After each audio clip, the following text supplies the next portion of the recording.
Can you see the material? Yes, ma'am. Yes, ma'am.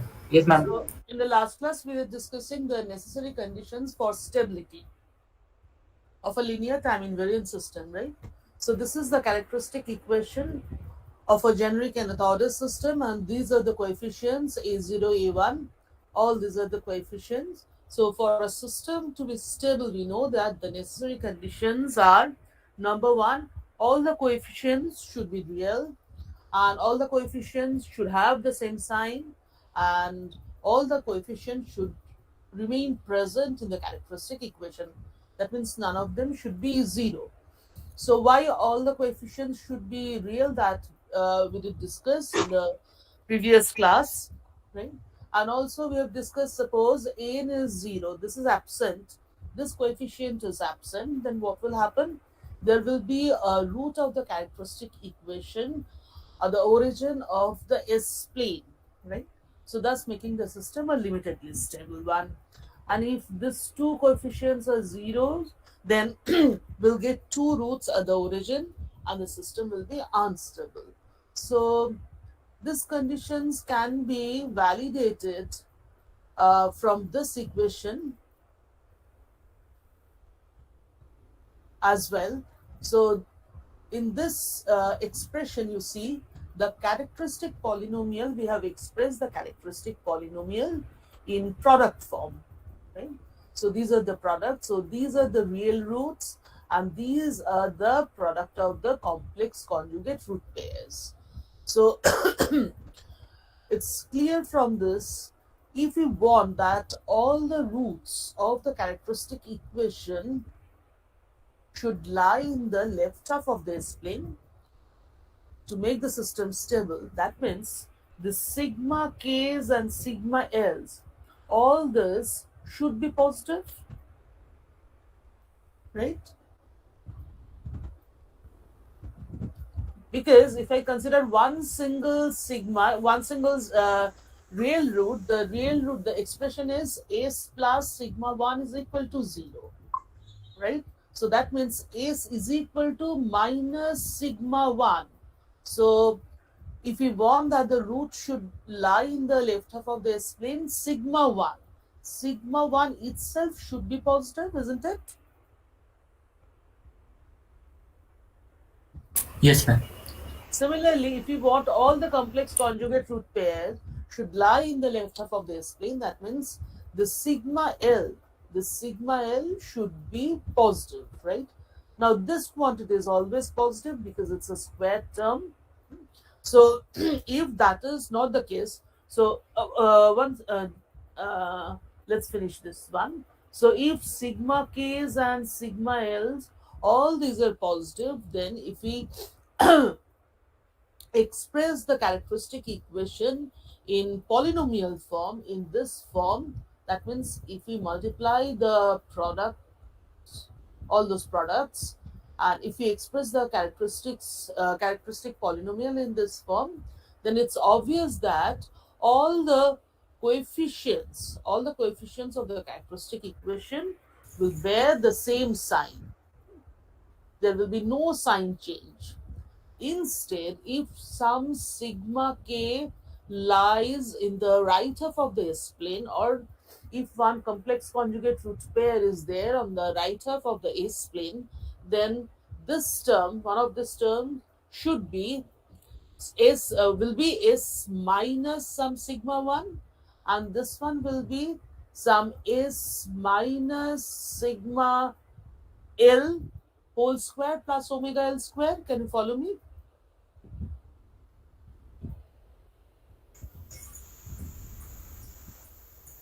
Can you follow me? Yes, ma'am. So if one sigma k lies in the right half of the S plane, then it will become S minus sigma k, right? So when we'll multiply all these factors, then it might so happen that this negative sign will appear as a negative sign of one of the coefficients in this particular expression. Similarly, if one sigma L is negative, then sigma L square, if we expand this particular term, then we'll get S square plus sigma L square, no problem with that. But there will be one term which is twice minus twice S sigma L, right?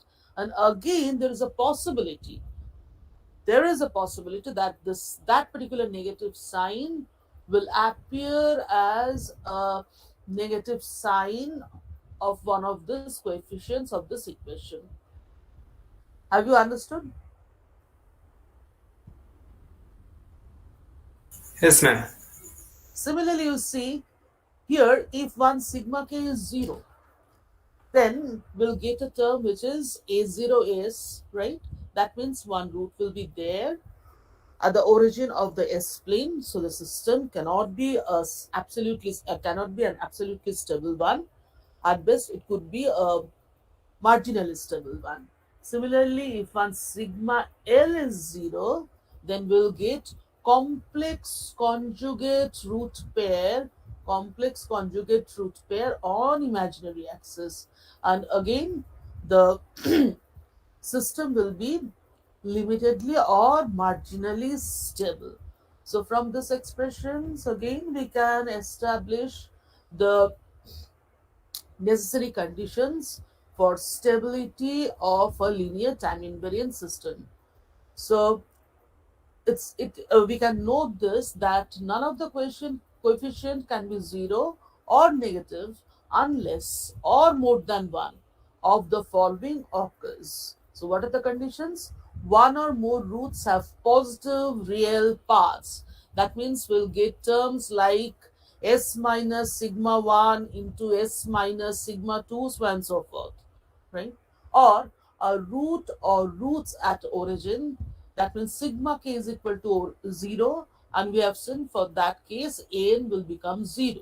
That means n is absent, n is not present, this coefficient is 0.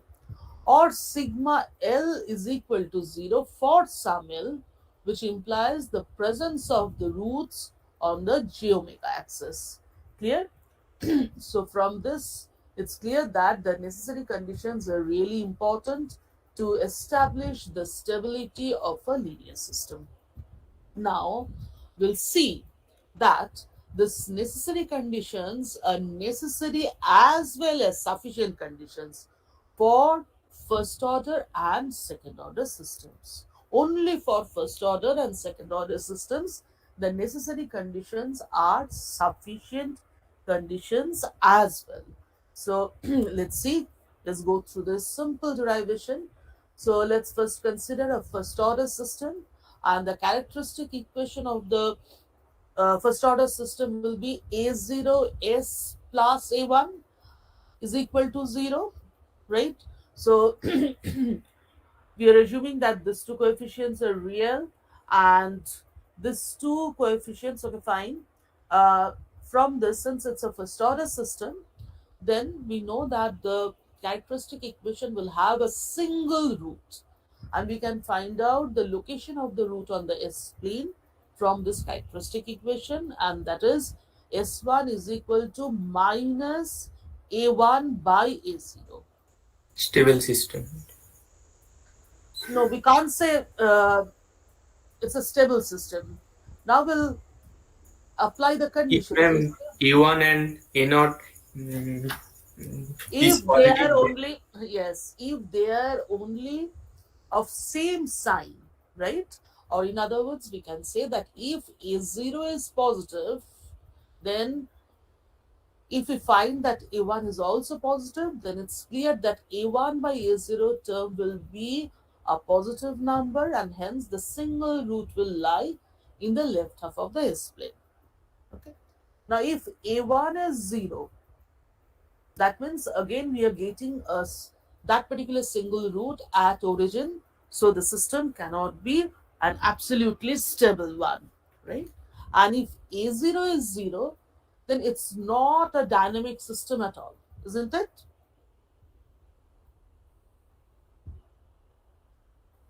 If a0 is 0,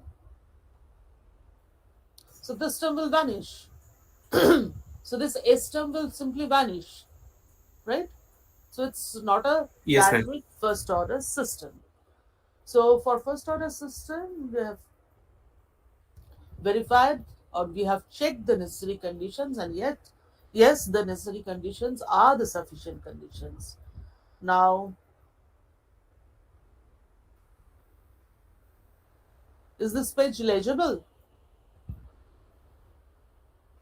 or should I zoom it? Yes, ma'am. Legible. Yes, ma'am. Now, second order system. So, for a second order system, the characteristic equation will be a0 is square plus a1 is plus a2 equal to 0 as per our convention. So, three coefficients are there. Okay. So, again, we can verify that if a2 is 0, then we are going to get a root of the characteristic equation at the origin of the S plane, which is not measurable. Okay. Similarly, if a0 is 0, if a0 is 0, what will happen? It will be First a order first system. order system. So it's not a second order system. And if a1 is equal to 0, then we'll get complex conjugate root pair on the imaginary axis, isn't it? Yes, ma'am. Okay. So that means the system will not be, even if a0 and a2 are of same sign, then also the system will not be a stable one. And in general, if we solve this equation, we know that for a second order system, there will be two roots of the characteristic equation, and root locations can be found by solving this equation, and this is the solution. Can you see the expression?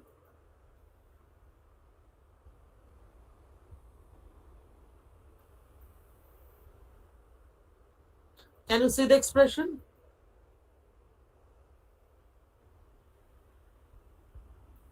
Yes, ma'am. So please check that if a0, a1, and a2 are of same sign, and if all of them are present, then what are the possibilities? Either two roots could be real and distinct, or two roots could be real and repeated in nature. But if a0, a1, and a2 are of same sign, then the real roots, be it distinct or identical, will always lie in the left half of the S plane. The other possibility is that we'll get complex conjugate root pair. Now, if they're of same sign, then what is the real part of the complex conjugate root pair? The real part Negative. will be, yes, minus a1 by twice a0. Since a1 and a0 are of same sign, hence it will always be negative. And if we even get to complex conjugate root pair, then the complex conjugate root pair will always lie in the left half of the S plane. Okay, so we can say, we can claim that the necessary conditions are sufficient conditions as well for second order system. Now, third order system. The necessary conditions are not sufficient conditions for third and higher order systems. So let's take one example. You see, this is one example. This is a third order system.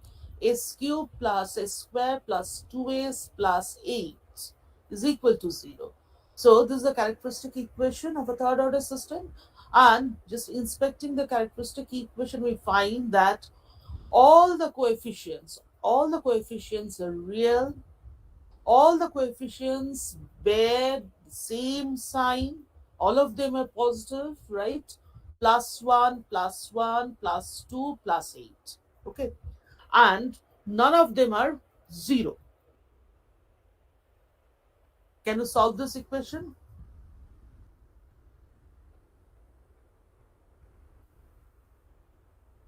Can you solve this equation? Yes, ma'am. Do it. But do it fast.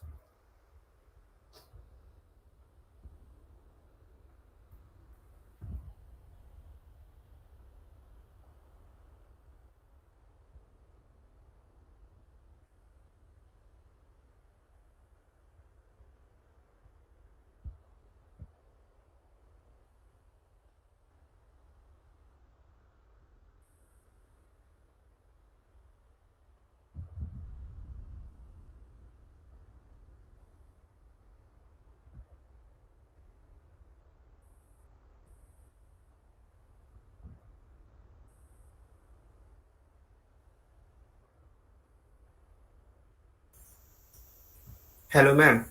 The Yes. roots are -2 and it will be 0.5 plus 1.93649 iota and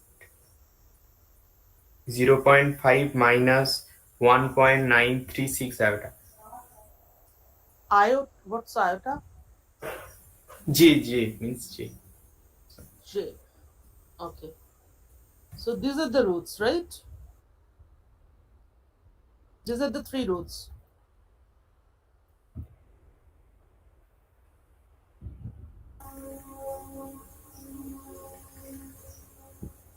These are the are these the Yes, roots? ma'am. Yes, ma'am.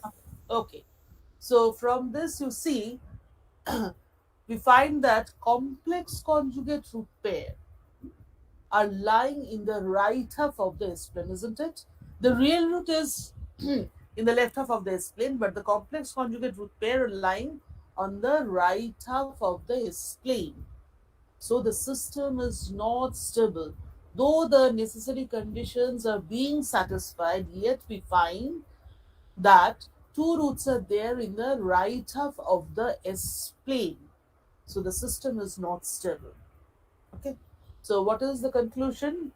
The positiveness of the coefficients or positiveness of all the coefficients of the characteristic equation of third and higher order system ensures the negativeness of the real root. That means necessary conditions actually ensure that all the real roots will be in the left half of the S plane. But this positiveness of all the coefficients of the characteristic equation cannot guarantee the negativeness of the real part of the complex conjugate root pair. Am I clear? You see, the real part of the complex conjugate root pair is positive, 0.5. So the necessary conditions cannot ensure the negativeness of the real part of the complex conjugate root pair. Am I clear? Yes, ma'am. Clear. So that is a problem. So if you are given higher order system, then how to judge the stability of the system? So first of all, you are given the characteristic equation of a higher order system. First, you apply the necessary condition. So if we find that some of the coefficients are negative or some of the coefficients are not present or some of the coefficients are zero, then and then simply by inspecting the characteristic equation, we can conclude that the system will not be a stable one. But if we find that the necessary conditions are being satisfied, that means all the coefficients to have the same sign and all the coefficients are present, then we'll have to actually find out whether all the roots of the characteristic equations are actually lying in the left half of the S-plane or not. So how we can verify that fact that yes, all the By roots are solving lying the equation. by solving the equation. That means by actually solving the equation and actually finding out the locations of the roots of the characteristic equation in the S plane. But this is a third order system. Had it been a seventh order system, so solving the characteristic equation will be a very cumbersome and time consuming process, isn't it?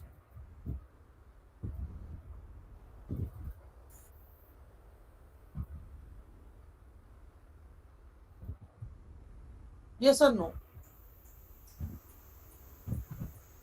Yes, ma'am. So that's why we'll learn two rules. One is Route stability criterion, the other one is Hurwitz stability criterion.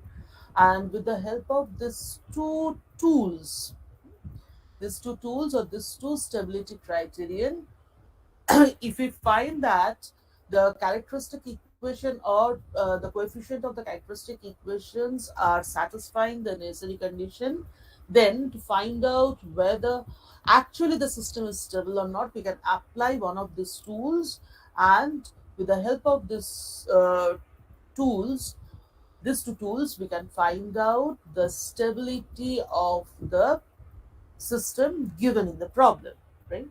Now, in this context, let us go through this paragraph. This is very interesting that A. Hurwitz and E. J. Rout independently published the method of investigating the sufficient conditions of stability of a system, and they actually published their paper almost at the same time. Simultaneously, they published their own works, okay, but the methods are different, but we can apply any of these tools to find out the stability of a system. Now, the Hurwitz criterion is in terms of determinants, we'll see that, and Raut's criterion is in terms of array formulation. So here we'll discuss Hurwitz stability criterion later on. First, we'll learn Raut's stability criterion. Why? Because Raut's stability criterion is easy to apply. So when we'll complete discussion on both the tools, then you'll find that Raut's stability criterion is pretty simple compared to the Hurwitz stability criterion, and very easily we can apply Raut's stability criterion to higher order systems, and we can investigate the absolute stability of the system. So, what is the concept of absolute stability? It's basically a yes no criteria. That means we pose a question like this, whether the system is stable or not, and the answer to the absolute stability, the concept of absolute stability, will be a yes no criteria. That means the answer will be either yes, the system is stable, or the answer will be no, the system is not stable. Clear? So that is basically the concept of absolute stability. Now, Raut's stability criterion. In Raut's stability criterion, first, from the coefficients of the characteristic equation, this is the generic characteristic equation of an nth order system. Qs is equal to a0 is to the power n plus a1 is to the power n minus 1 plus a2 is to the power n minus 2 plus dot dot dot an minus 1 is plus an is equal to 0. Now first, what we'll have to do with this coefficient, we'll have to compute a table or an array. We use table and array. In this case, we use table and array synonymously. And the table or the array is known as Raut's table or Raut's array. Okay. So, first we'll have to learn how to form the table, how to form the array from the coefficients of the given characteristic equation. So this is the coefficient. Now,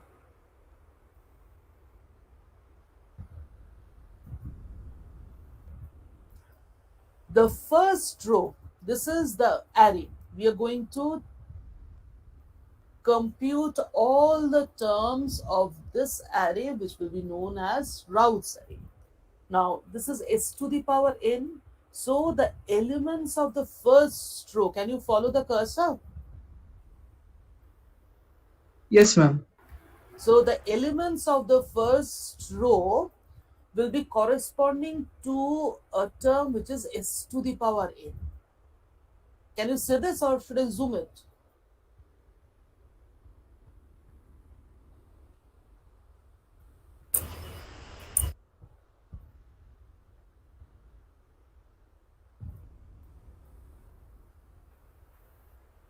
Is this better? Yes, ma'am. I guess so.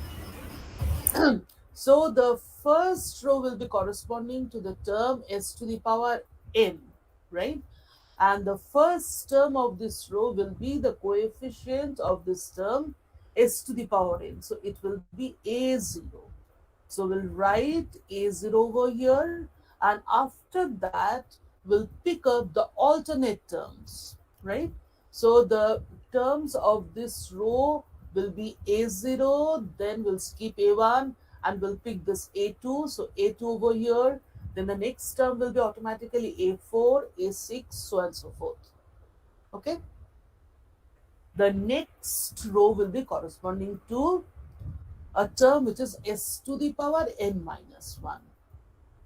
And we'll apply the same logic, and the first element of this row will be the coefficient of this term s to the power n minus 1.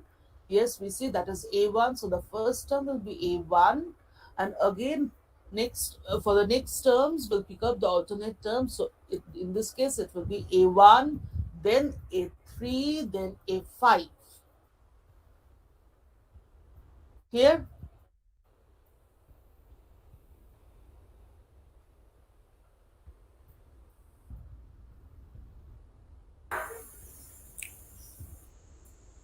Yes, ma'am. Clear.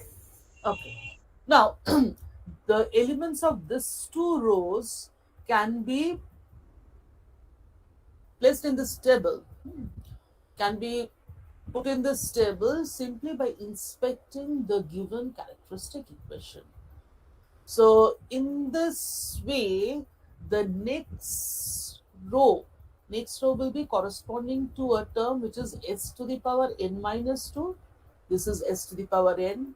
The next row was s to the power n minus 1. Hence, the next row will be corresponding to a term which is s to the power n minus 2. Right?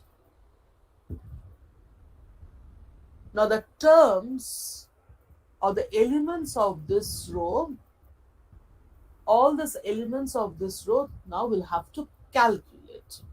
How to compute these elements? Here we have assumed that the elements, let us assume that the elements of this row are, say, b1, b2, b3. Now b1, b2, b3 are not given in the characteristic equation, and all the coefficients which were present in the characteristic equation, we have used those coefficients in these two rows, first two rows. So using these elements contained in the first two rows, now we'll have to calculate the elements of the next row. So now we'll have to calculate b1, b2, b3. So how to calculate that?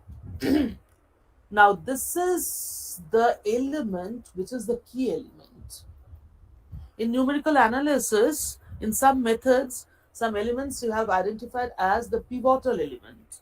In this case, in this particular case, in case of route stability criterion, we don't use that particular term, but here A1 will actually play the role of a pivotal element, A1. Now, how to compute B1? B1 will be equal to, you can write this one. Do it. Do you have pen and paper?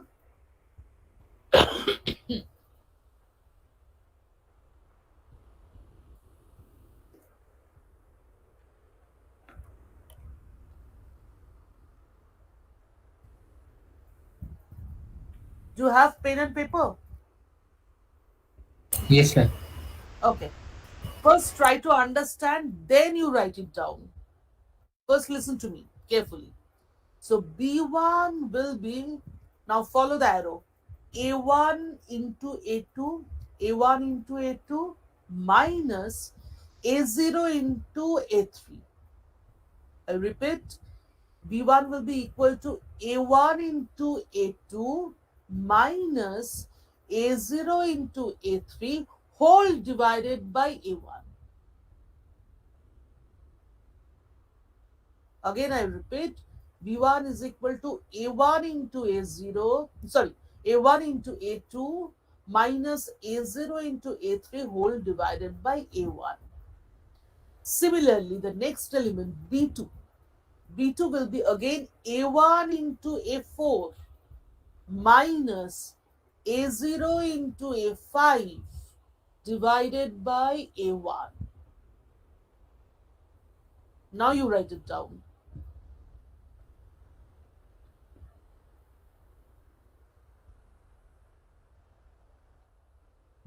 If you find any difficulty, please feel free to ask me.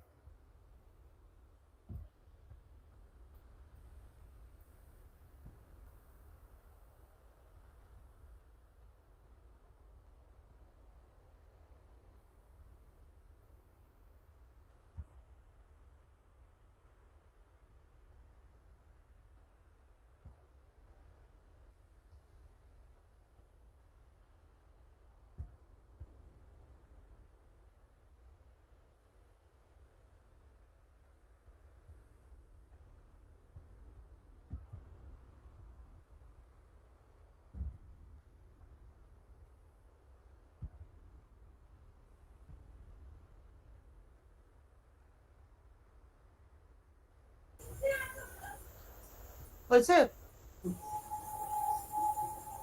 Okay, ma'am. Yes. Yes, ma'am. Okay. Now let's assume that the term or the coefficient A7 is not 0. If A7 is not present, then we'll replace A7 by 0. Now let's assume that A7 is not 0.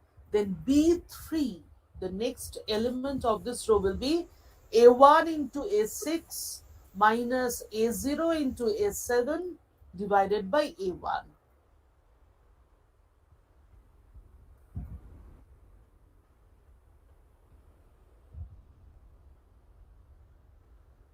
Understood?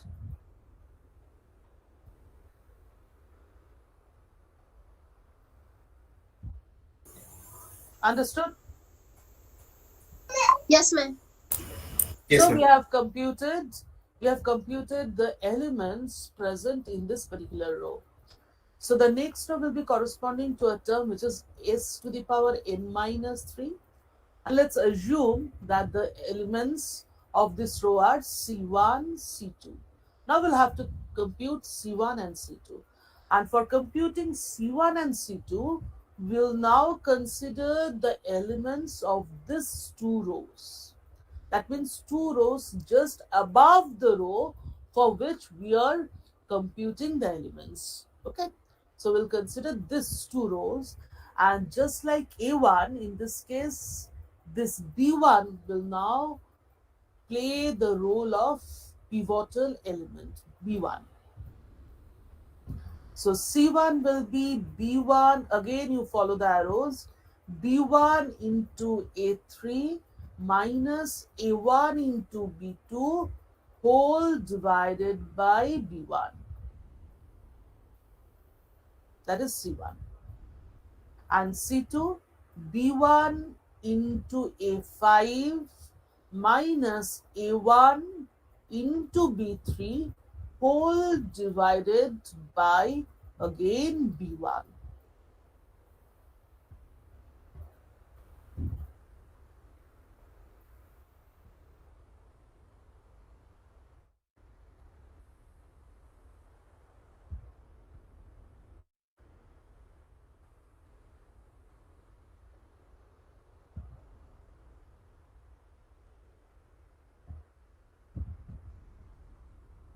Here,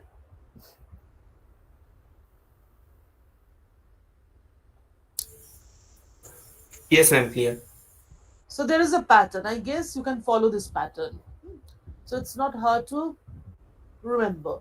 A1 into A2 minus A0, A3 divided by A1, A1 into A4, A0 in minus A0 into A5 divided by A1, so on and so forth, right?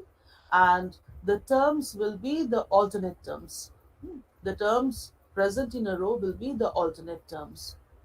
Okay, so in this way we'll proceed and we'll just this way we'll proceed and we'll try to complete the routes table.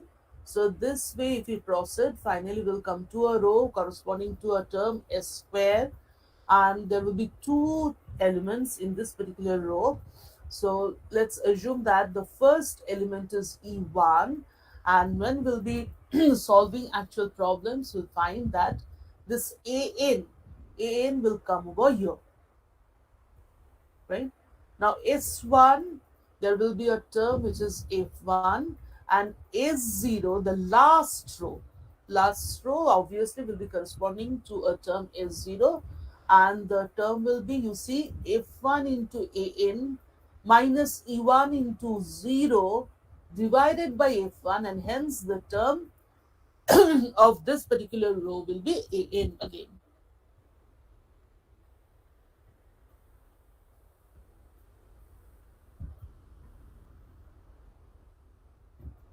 Do you have any question? Ma'am, can you repeat the last part from A This one, square? S Yes, ma'am. square. Yes. In this way, if we proceed, so we'll come to a row corresponding to this term S square. Yes, ma'am. S square. So the terms of this particular row will get two terms. And the first term will have to compute E1, and when we'll solve the problems, you'll find that this An term will be the second term of this row. Or in other words, if we can find the, or we'll have to find the elements of the previous two rows, and always we can compute the second term of this particular row.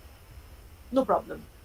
Now S1 will generally contain a single term, say F1, and the next term is 0. So last row will be corresponding to a term S0, and the element will be, you see, F1 into An minus E1 into 0. Write down F1 into An minus E1 into 0 whole divided by F1. So what will be the term? What will be the value?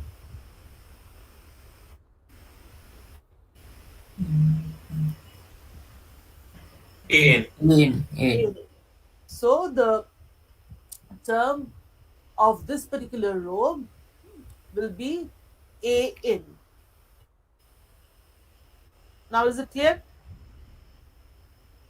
Yes, ma'am.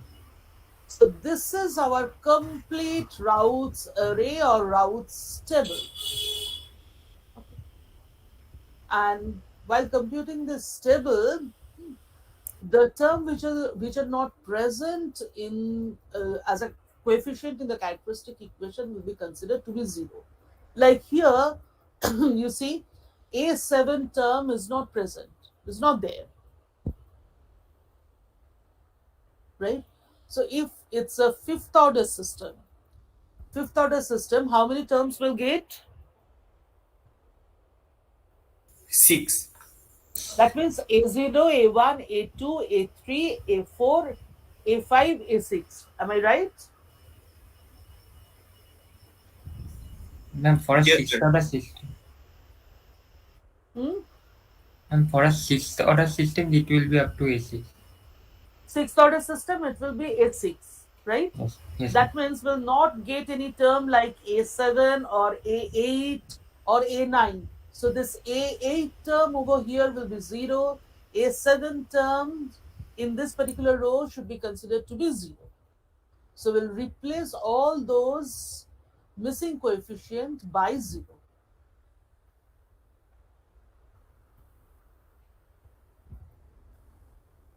Have you understood?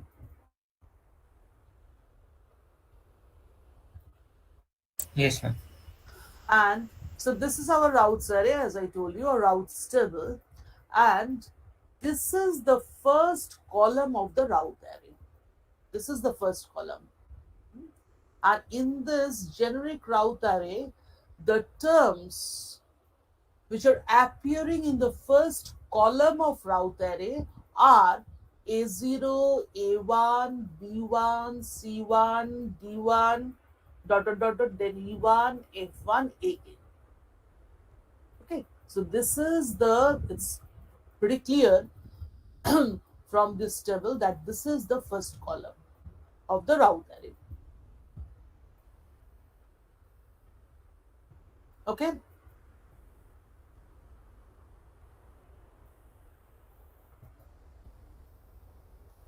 So what is route stability criterion? So far, have you understood? Yes, ma'am. Everything is clear, crystal clear? Yes, ma'am. So what is the stability criterion? Raoult's stability criterion states that for a system to be stable, for a linear time invariant system to be stable, all the terms in the first column of Raoult array should bear the same sign. That means we can say that if A0 is positive, then all the terms, rest of the terms in the first column of Raoult array like A1, B1, C1, D1, E1, F1, AN, all these terms should be positive.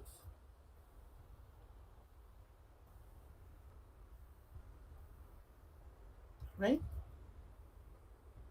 So if this condition, this is necessary as well as sufficient condition. All the terms in the first column of the Raoult array should bear the same sign. And if this condition is not satisfied, then the system will not be a stable one.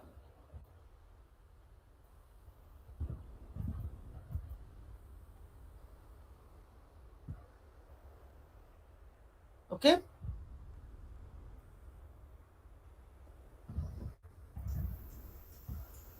Okay, ma'am. Now there is a second part of the stability criterion. What is that part? Now, if all the terms appearing in the first column of Raoult array are not positive, are not having the same sign, then the system is not stable. But also we can find out if the system is not stable, then just looking at the terms appearing in the first column of Raoult array, we can find out how many roots of the characteristic equation are there in the right half of the S plane. Just number of roots lying in the right half of the S plane. Raoult stability criterion doesn't tell us about the locations of the roots which are appearing in the right half of the S plane. Okay, only we can gather the information about the number of roots which are lying in the right half of the S plane. So the number of the roots appearing in the right half of the S plane will be equal to the number of sign changes in the terms appearing in the first column of Raoult array.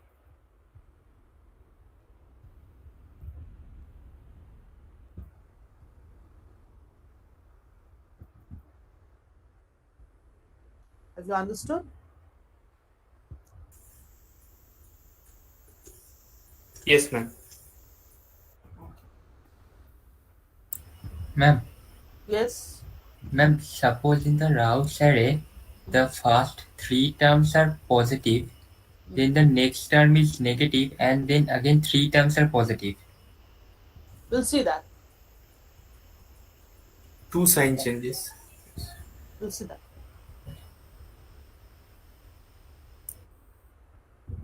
So this is the Raoult stability criterion. So for a system to be stable, it is necessary and sufficient that each term of first column of Raoult array of its characteristic equation be positive if A0 greater than 0. Or in other words, all the terms should have the same sign. If this condition is not met, the system is unstable and number of sign changes of the terms of the first column of Raoult array corresponds to the number of roots of the characteristic equation in the right half of the S plane. Only the number of roots. Number of roots. So this is our Raoult's criterion. I'll come to this part when I'll discuss Harwood's criterion. So let's solve this equation. Let's solve this problem.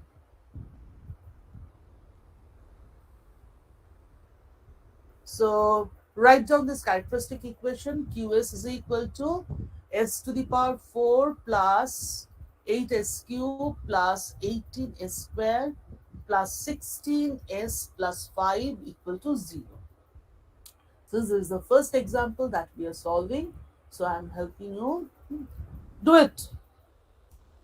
So the first term will correspond to a term which is, the first row will correspond to a term which is s to the power 4. Okay.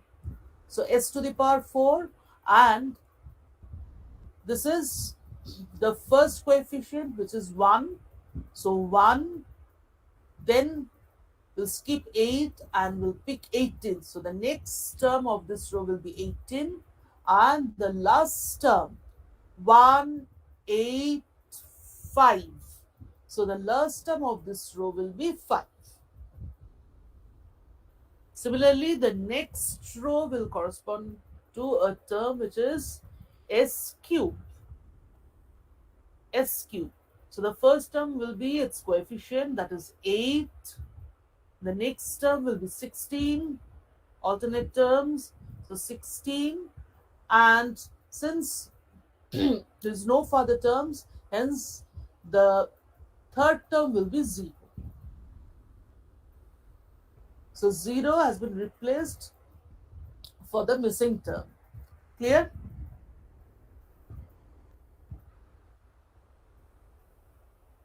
So do it.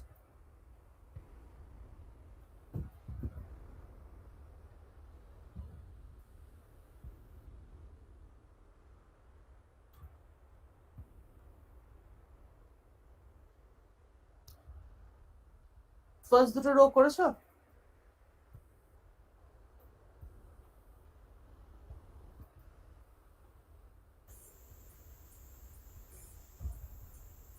Yes, ma'am. Okay. So the next term will correspond, the next row will correspond to a term s square, right? And the elements will be, you see, now we'll have to compute the elements. So this is the term, pivotal term. So 8 into 18 minus 1 into 16 whole divided by 8. You see, 8 into 18 minus 1 into 16 Yes. whole divided by 8. That is the first term, that is B1. And what about B2? B2 will be 8 into 5 minus 1 into 0 divided by 8. So it will be 5. And what's 5? Nothing but n. So the second term of this particular row, s square row, will be an, as we have seen over here.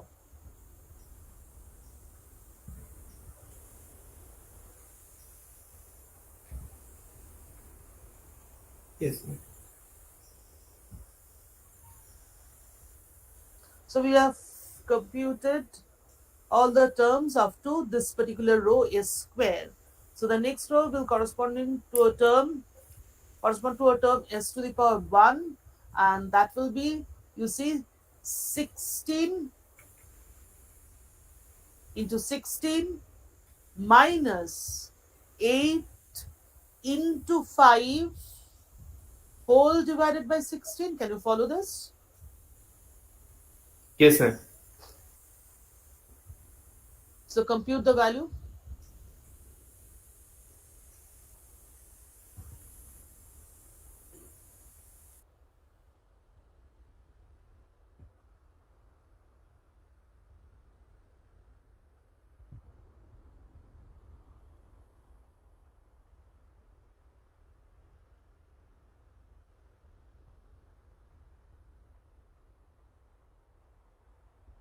Got this value?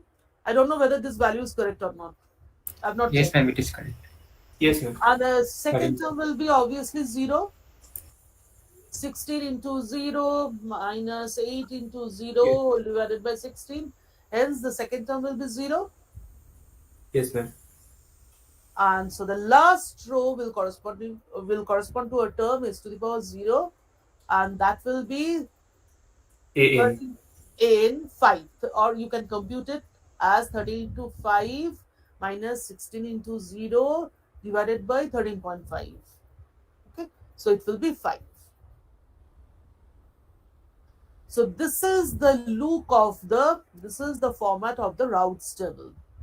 So we'll have to draw this line, we'll have to write down precisely all these terms, s to the power 4, s cube, s square, and here in this side of the line, you must write down the elements of the row.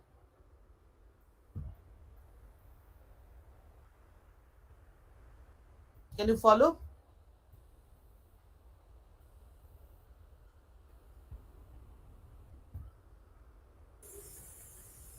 Yes, ma'am. Chalk and board hole हम देख ही नहीं थे। अच्छा, anyway, now write down we are interested about the terms appearing in the first column of the route array. Okay. So write down the first column, the terms appearing in the first column of route array in proper sequence.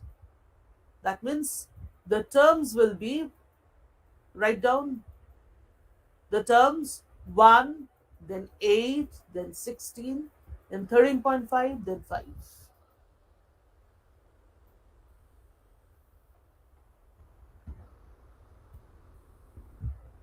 So we'll get a single column containing all these terms in this particular sequence. S4, then S cube, then S square, then S1, then S0. Have you done this? And we find that all the terms are positive. All the terms are positive. So what is the obvious conclusion? If we apply Route's criterion, yes, we are applying Route's criterion. That's why we have tabulated Route's array. So the conclusion System is stable. the system is stable. So it's a very simple method, you see.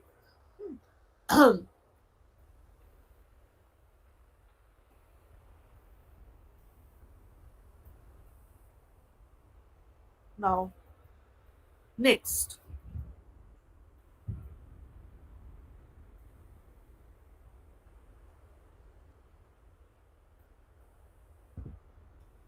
Next, let's consider this system having this characteristic equation. That is 3s to the power 4, 10s cube plus 5s square plus 5s plus 2. Will you be able to compute the complete routes table?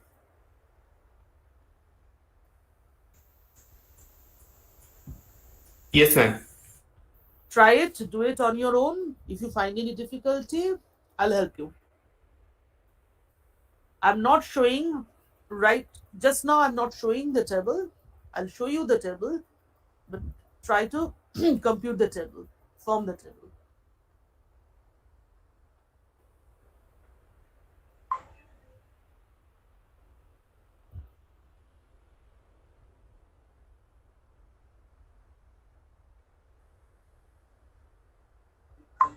बोलना था Do you have any question?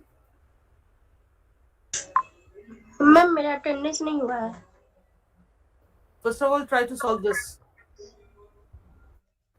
Ma'am, it is not stable. No, we'll come to that. Have you computed the complete routes table? Yes, ma'am. All of you? Yes, ma'am. So let's have a look at the table, okay? Is this the table that you have computed? No ma'am No. Why? Okay. This is a fourth order. Again, this is a fourth order system. Okay. So the first row will correspond to a term s to the power 4. And what will be the elements of this row? 3, then 5, then 2. 3, 5, 2. Sorry. The second row will correspond to a term s cube, and elements will be 10, then 5, then 0. So 10, 5, 0. Now the next row, okay, let me tell you one thing. So in this particular row, you see, we have terms which are 10 and 5, and the terms are divisible by 5, right? So if you find that all the terms can be divided by a common factor, you can do it for the ease of calculation. So in this book, they have done that. They have divided these elements. Remember, if you want to divide the term, then you will have to divide all the terms in that particular row by a common factor. Okay? So they have done the same thing. So if I divide this term by 5, I'll get 2, and if I divide this term by 5, again I'll get 1. So my new S cube row will contain terms which are 2 and 1 instead of 10 and 5. So when I'll compute the terms for the succeeding rows, then I'll consider this 2 and 1 to be the elements of this particular row S cube. Am I clear? Yes, ma'am. It's your choice. But often we do this for ease of calculation, to simplify the calculation. Similarly, suppose one term is 0.5, the second term is 1.5.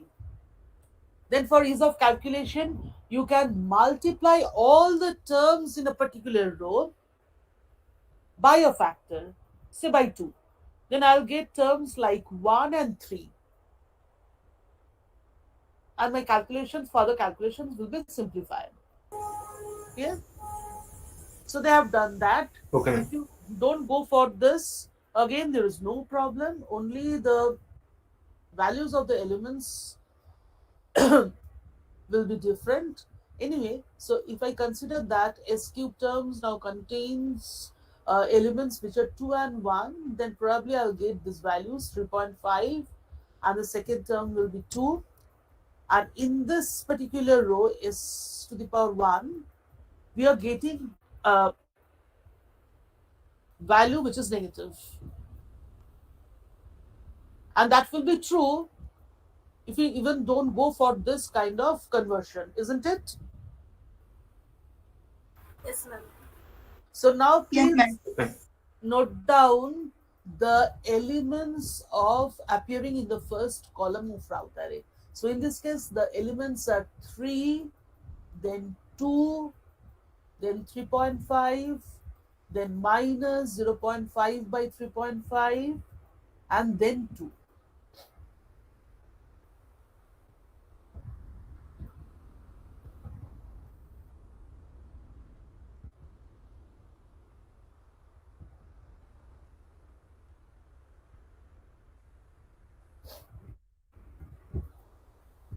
So the obvious conclusion is, because one negative term is appearing in the first column of route array, hence the system is not stable. Right? Now the next question is, how many roots of the system are there in the right half of the S-plane? So to answer that particular question, let's check. Positive, then positive, then positive, then positive to negative. Number of sign changes in the terms. Number of sign changes. So here is one sign change, positive to negative. And there is a second sign change, you see, from negative to positive.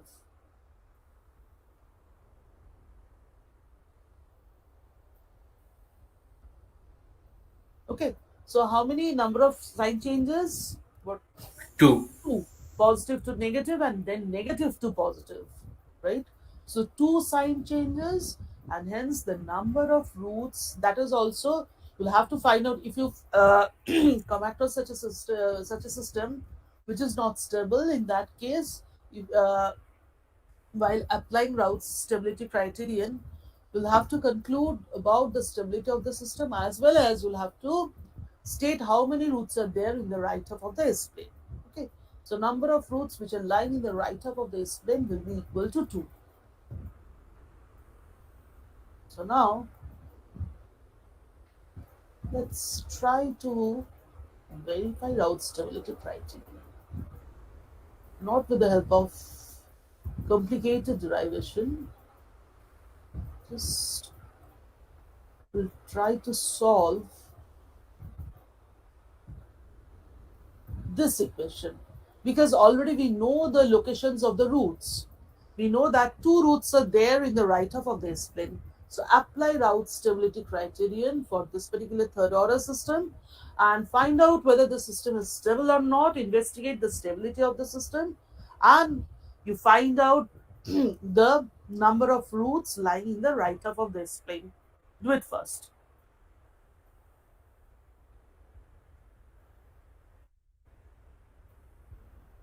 These problem solving parts are basically part of the tutorial program associated with this course.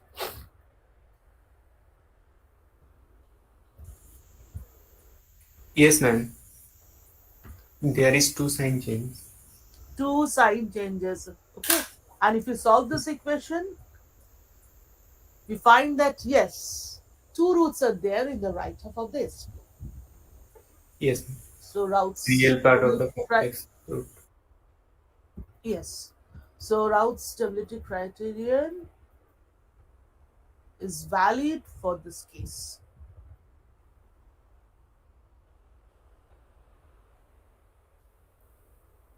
Can you see the complete material?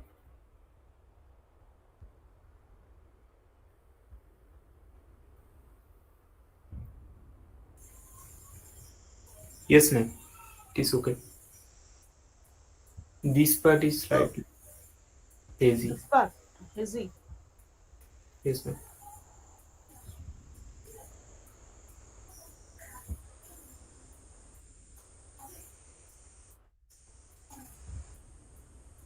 Anyway, we'll be solving all the problems, okay?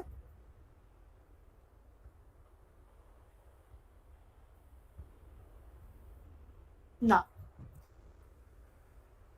while we apply route stability criteria to different systems, often we face certain difficulties. Actually, we face two different types of difficulties. So if we face those difficulties, then how to apply route stability criterion or how to handle those difficulties, that we'll have to learn. Okay. So these are often termed as special cases. So first we'll study difficulty 1. So this is the first kind of difficulty. So I'll come to that, but I'll discuss that. But first, let's try to apply route stability criterion to find out or to investigate the stability of the system. So the characteristic equation is s to the power 5 plus s to the power 4 plus 2s cube plus 2s square plus 3s plus 5 equal to 0. So apply route stability criterion to investigate the stability of the system. Do it.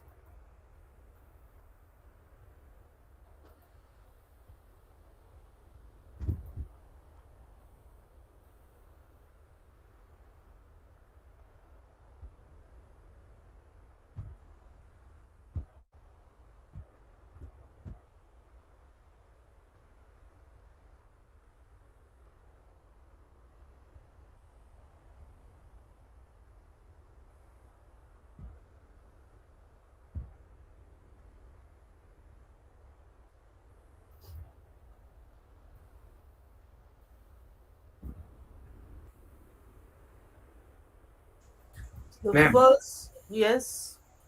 In the SS square row, by 0 will be there. So it will be in By zero. Yes, ma'am. Clearly explain the case. Clearly explain the. Just a moment. Clearly explain the difficulty that you are facing while investigating the stability of this particular system. What is the nature of the difficulty? Tell me clearly. Divisibility by 0. Divisibility by 0. No, So what is the reason behind that? So you're facing the zero difficulty- is there in one coefficient. So one for that, coefficient is 0. Coefficients are the yeah, coefficients of the character. coefficient b1. I am telling that b1. B1 is not the coefficient. Coefficients are always associated either with a polynomial or with an equation, isn't it? So B1 is the term, one element of the Raoult's table. Yes, ma'am. Do you get my point? It's not a coefficient. Coefficients are the 1, 1, 2, 2, 3, or 5. These are the coefficients. And the coefficients will appear in the first two rows of Raoult's table. And the rest are the elements of the Raoult array or Raoult's table. You get my point? Yes, ma'am. Is it clear? So we can't call B1, B2 or C1, C2 as coefficient. These are the terms or elements of the Raoult's table. Yes, now tell me. b1 is 0 in this case. So what So is B1? What is B1? b1 uh, b1 is corresponding to the s3 row. No, what is so special about B1? S cube row. Uh,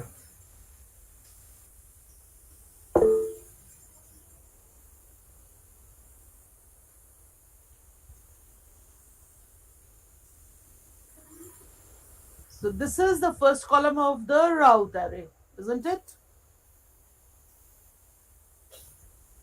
yes, ma'am. Yes, ma'am. And from A1 onwards, the terms appearing in the first column of Raoult array, if I use the term, will play the role of pivotal element. That means to compute the elements of the next row, we'll have to divide by this term.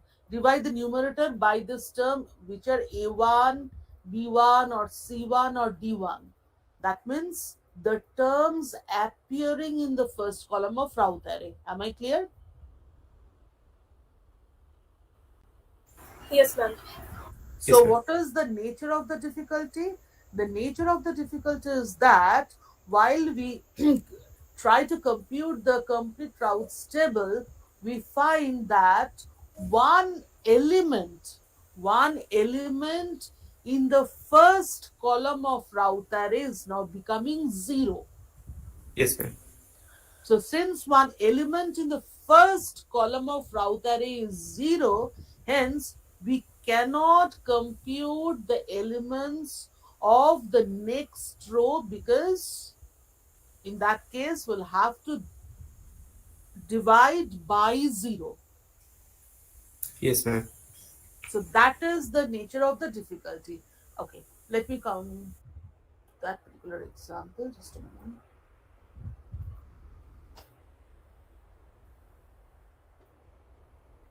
So write down. So you have computed this far, right?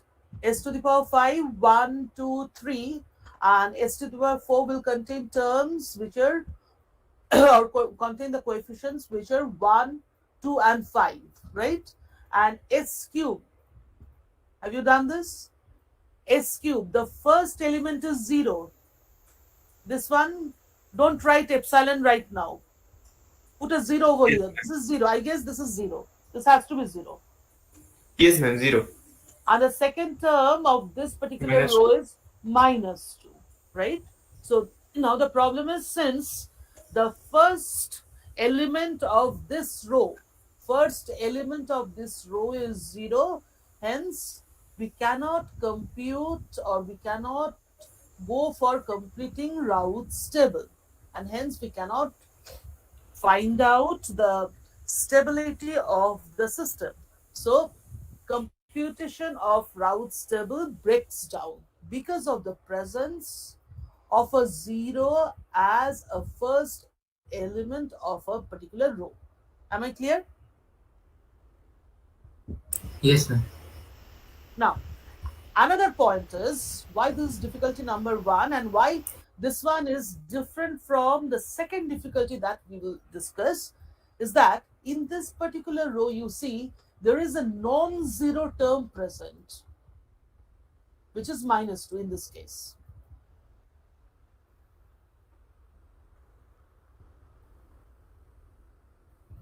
Right? So in this particular row, yes, the first element is 0, but the row does contain some non-zero terms.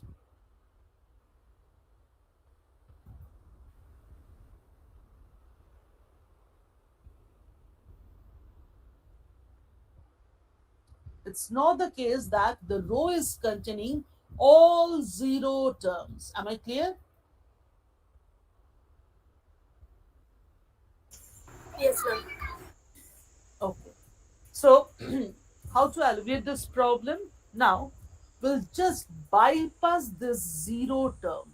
Since A0 is positive, hence we'll substitute that 0 term by a very, very small positive number. Let's call it epsilon.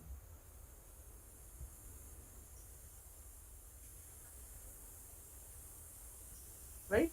That's why they have put a epsilon over here. So you can cross or pen through the 0 and put epsilon beside 0. That means we are substituting that 0, the first element which is 0, by a very, very small positive number which is epsilon.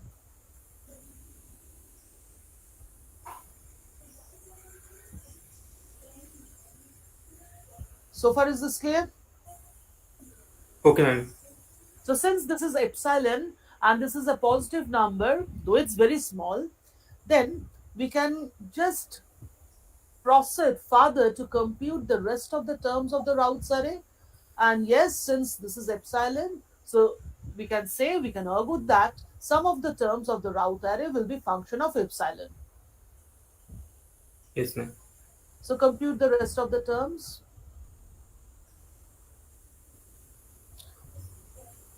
Just compute these terms. Why it's -2, I'll explain.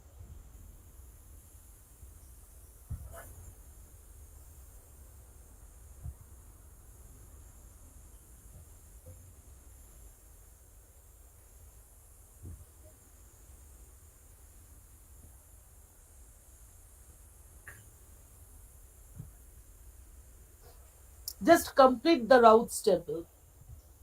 And as I said, some of the terms will be function of epsilon.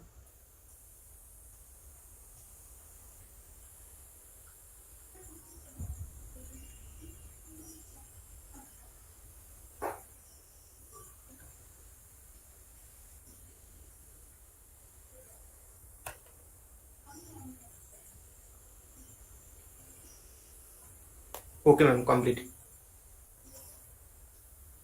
Okay. So now we know that epsilon is a very small positive number. So A1 is positive, this one is positive, this term is positive, epsilon is positive. Now we'll try to, since epsilon is very, very small, so when epsilon will tend towards 0, under that particular condition, we'll try to evaluate the sign of these terms which are appearing in the first column of route array. Remember, we are not really interested about the magnitude, exact value of the term. We are interested about the signs of the term. Yes, values will be values that we are calculating should be correct. Why? Otherwise, if this value 3.5 is not correct and this value 2 is not correct or correctly computed, then it might so happen that this term will not come out to be a -1 and our conclusion will be incorrect. But in this case, when we are facing this kind of problem, then we are not really concerned about the exact value of the exact magnitude of these elements. Okay, just we'll try to find out the signs. So let's first consider this term appearing in the first column of route array. So in the limiting condition, you see epsilon is, yes, tending towards 0. So this term can be neglected with respect to this term, and this is plus 2 divided by some very small positive number. So the sign of this will be positive.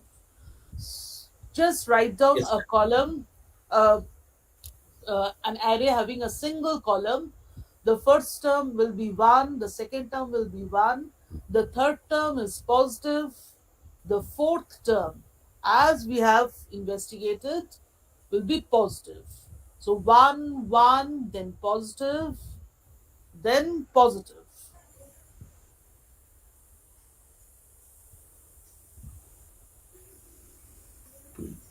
Have you done this? yes, ma'am. So let's come to this term. Appearing the next term appearing in the first column of Raoult array. Epsilon is very small, and in the limiting condition it's tending towards 0. So this term will be 0. Epsilon square, again this term 5 epsilon square will be 0. Right? So in the Yes, numerator we are left with this term which is minus 4. And yes, in the denominator, again, epsilon is very small. So 2 epsilon can be neglected. This term can be neglected with respect to this term. So minus 4 divided by plus 2. So in the limiting condition, this term appearing in the first column of Raoult array will be minus 2. Clear?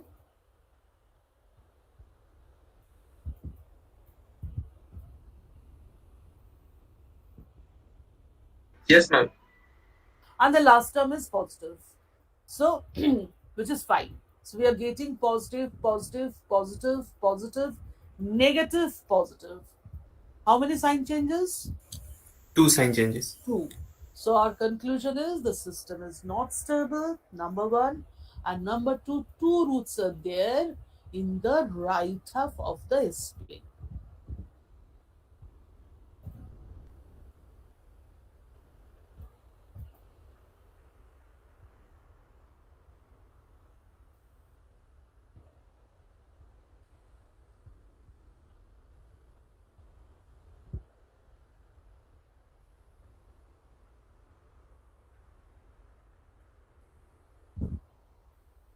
Have you understood how to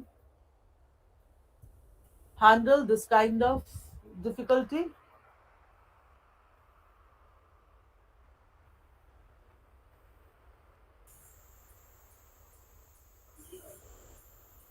Yes, ma'am. Okay. And again, I do repeat. What is the nature of the difficulty? The first term of any row is 0, but the row contains some other non-zero terms.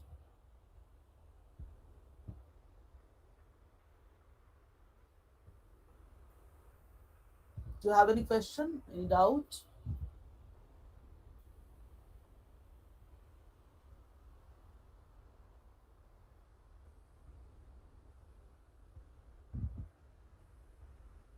So in the next class, we'll learn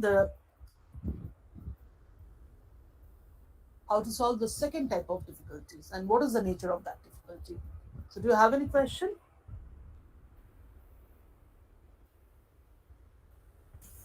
No, ma'am.